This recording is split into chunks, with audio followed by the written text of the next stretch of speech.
अस्सलामुअलैकुम। आज हम मौजूद हैं F7 इस्लामाबाद में, जहां पे हम 15 किलोवाट का ऑन ग्रिड सिस्टम इंस्टॉल करने जा रहे हैं, जिसमें हम गुडवी का 15 किलोवाट का इन्वर्टर इस्तेमाल करेंगे और कैनेडियन के 22 अदद पैनल इस्तेमाल करेंगे। यहाँ पे मैं आपको बताता चलूँ कि आपने इन्वर्टर और पैनल्स कितने लगाने होते हैं, इसकी कैलकुलेशन आपने किस तरह करनी है। नॉर्मली जो ऑन ग्रिड सिस्टम होता है, इस पे हम यूनिट्स के हिसाब से इसकी जो जनरेशन है या जो इंस्टॉलेशन का साइज़ है वो हम इससे जो है वो मेजर करते हैं। इसमें 1 किलोवाट जो है वो हमारा नॉर्मली 4 से 5 यूनिट जो है वो जनरेट करता है एवरेज। उस हिसाब से आपने अपना बिल देखना होता है कि आपके बिल पे कितने यूनिट आप कंज्यूम कर रहे हैं एक महीने में। तो 1 किलोवाट अगर 5 यूनिट एवरेज जनरेट कर रहा है तो 5 किलोवाट इसी तरह एक दिन के 25 यूनिट जनरेट करेगा और महीने के 600 से 800 के दरमियान यूनिट आपकी जनरेशन होंगे।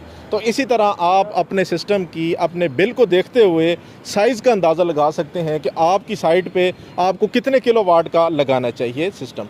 तो सबसे पहले इसमें आपने इन्वर्टर थोड़ा सा बड़ा ही रखना होता है, यानी यहाँ पे जैसे मैं 13 किलोवाट के पैनल लगा रहा हूँ तो यहाँ पर मैं 15 किलोवाट का इन्वर्टर लगा रहा हूँ। यानी इन्वर्टर 2-3 किलोवाट अगर ज़्यादा हो तो उसमें हमें फ्यूचर की एक्सटेंशन होती है कि हम इसमें अगर हमारा लोड बढ़े, क्योंकि सोलर लगाने के बाद आपका जो नॉर्मल इस्तेमाल है उससे 100-200 यूनिट बढ़ जाते हैं। तो ये जब इंसान सोचता है कि मैंने घर पे सोलर लगाया हुआ है तो उसका ऑटोमेटिकली जो यूजेज है वो थोड़ा सा बढ़ जाता है। तो इसमें आपने इन्वर्टर थोड़ा सा बड़ा लगाना होता है ताकि फ्यूचर एक्सटेंशन आपके पास हो।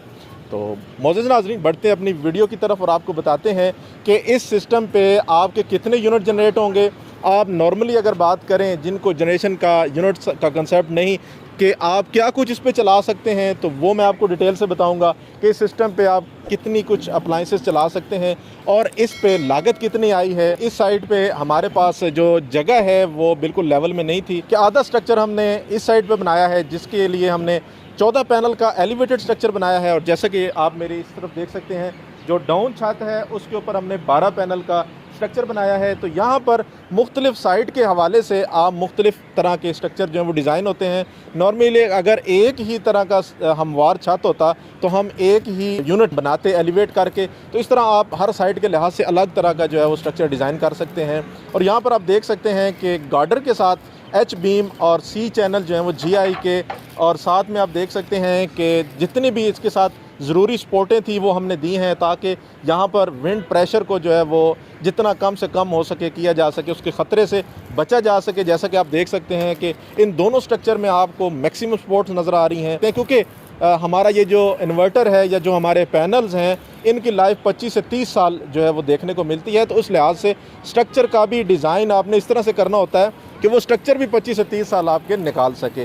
तो इसलिए इसको मैक्सिमम मजबूती जो है वो दी जाती है। तो जैसा कि मैं आपको बताता चलूँ कि अगर आपको यूनिट्स के हिसाब से जो है वो समझने में दुश्वारी है तो आपको मैं बताऊँ कि आप इसके ऊपर अप्लाइंसेस कौन कौन सी चला सकते हैं। अगर आपके घर में 4 से 5 AC जो हैं वो कंटिन्यूसली चलते हैं और आपके घर में बाकी घर का लोड जैसे 8 से 10 पंखे, 15-20 लाइटें, वॉशिंग मशीन, ओवन, डिस्पेंसर वगैरह, तो रेफ्रिजरेटर, पानी वाली मोटर, ये तमाम तर चीज़ें जो हैं वो घर की ज़रूरी अप्लाइंसेस ये सारी चलती हैं, तो आपके लिए 15 किलोवाट का जो सिस्टम है वो सूटेबल रहेगा। और इसमें हम कैनेडियन बाइफेशियल जो है वो टॉप कॉन टेक्नोलॉजी के N टाइप यूज़ कर रहे हैं, जो कि फ़िल वक्त हमारे पास लेटेस्ट टेक्नोलॉजी वाले पैनल हैं।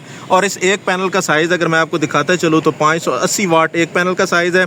और इस तरह हम यहाँ पर 22 पैनल यूज़ कर रहे हैं, जो कि आप देख सकते हैं कि ये जो नीचे वाला स्ट्रक्चर है हमारा, इसके ऊपर हमने 10 पैनल यूज़ किए हैं और 14 पैनल के स्ट्रक्चर के ऊपर यहाँ पर हम 12 पैनल यूज़ करेंगे। तो इस तरह ये 22 पैनल बन जाते हैं, जो कि आलमोस्ट 12.7 किलोवाट इसकी जो है वो पावर रेटिंग बनती है। और यहाँ पर अगर मैं आपको बताता चलूँ तो यहाँ पर इन पैनल्स की 2 स्ट्रिंग्स बनाई गई हैं, जो कि ऊपर वाले पैनल्स की जो है वो हम एक स्ट्रिंग बनाएंगे और नीचे वाले पैनल्स को एक स्ट्रिंग से जोड़ेंगे। और इनकी जितनी भी वायर्स हैं वो आप देख सकते हैं कि यहाँ पर पाइप के ज़रिए प्रॉपर इसको रूटिंग करके नीचे ले जाया गया है। और यहाँ पर इन दोनों स्ट्रक्चर्स के दरमियान में आप देख सकते हैं कि वहाँ पे हम जो है वो इसको एक्सटेंशन दे के लाइटनिंग अरेस्टर लगाएंगे ताकि हमारे दोनों स्ट्रक्चर्स की जो है वो सेफ्टी हो सके। हम यहाँ पर 15 किलोवाट का ये ऑन ग्रिड यूनिट इस्तेमाल कर रहे हैं, जो कि मजबूत बॉडी का हामिल है। 3-4 चीज़ें ही इन्वर्टर की जो परफॉर्मेंस होती है उसकी जो अक्कासी करती हैं। एक तो इसका बॉडी स्ट्रक्चर मजबूत होना चाहिए, दूसरा इसकी प्रोडक्शन अच्छी होनी चाहिए, तीसरा इसका जो रिपेयर मेंटेनेंस का जो स्टाफ है या जो इसकी जो बैकअप है वो अच्छा रिस्पॉन्स करें, तो ये इन्वर्टर की जो कारकर्दगी है वो बेहतर बनाता है। मार्केट में मौजूद बाकी इन्वर्टर्स के साथ कंपटीशन में जो है वो आगे बढ़ने या जिसे कहते हैं कि गुड रिकमेंडेशन हासिल करने के लिए इन्वर्टर के अंदर ये 3-4 चीज़ें देखी जाती हैं। तो गुडवी की प्रोडक्शन जो है वो नो डाउट कि बहुत अच्छी है, और इसके जो बॉडी स्ट्रक्चर है, जो इसका जो परफॉर्मेंस है जिस लिहाज से यानी कि हीट अप नहीं होता, साउंड वगैरह नहीं आती, और अगर हल्की फुल्की सर्ज वगैरह भी आ जाए वापडा में तो इसको कुछ नहीं होता। तो ये बहुत सारी चीज़ें जो है वो जब प्रैक्टिकली ये इन्वर्टर जो है वो परफॉर्म करते हैं तब जाके पता चलता है कि कौन सा इन्वर्टर जो है वो फील्ड में उसकी परफॉर्मेंस कैसी रही। क्योंकि सिर्फ खूबसूरत ही इन्वर्टर को बनाना मकसद नहीं होता, क्योंकि हमारे बहुत सारी साइटों पर मुख्तलिफ ब्रांड के इन्वर्टर लगे होते हैं। तो जहाँ पर हमें उनके अंदर हीट अप होने का या हल्की फुल्की सर्ज आती है या घर में होम अप्लाइंसेस कोई भी शॉर्ट सर्किट होता है तो उससे इन्वर्टर की जो प्रोटेक्शन है वो डैमेज हो जाती है।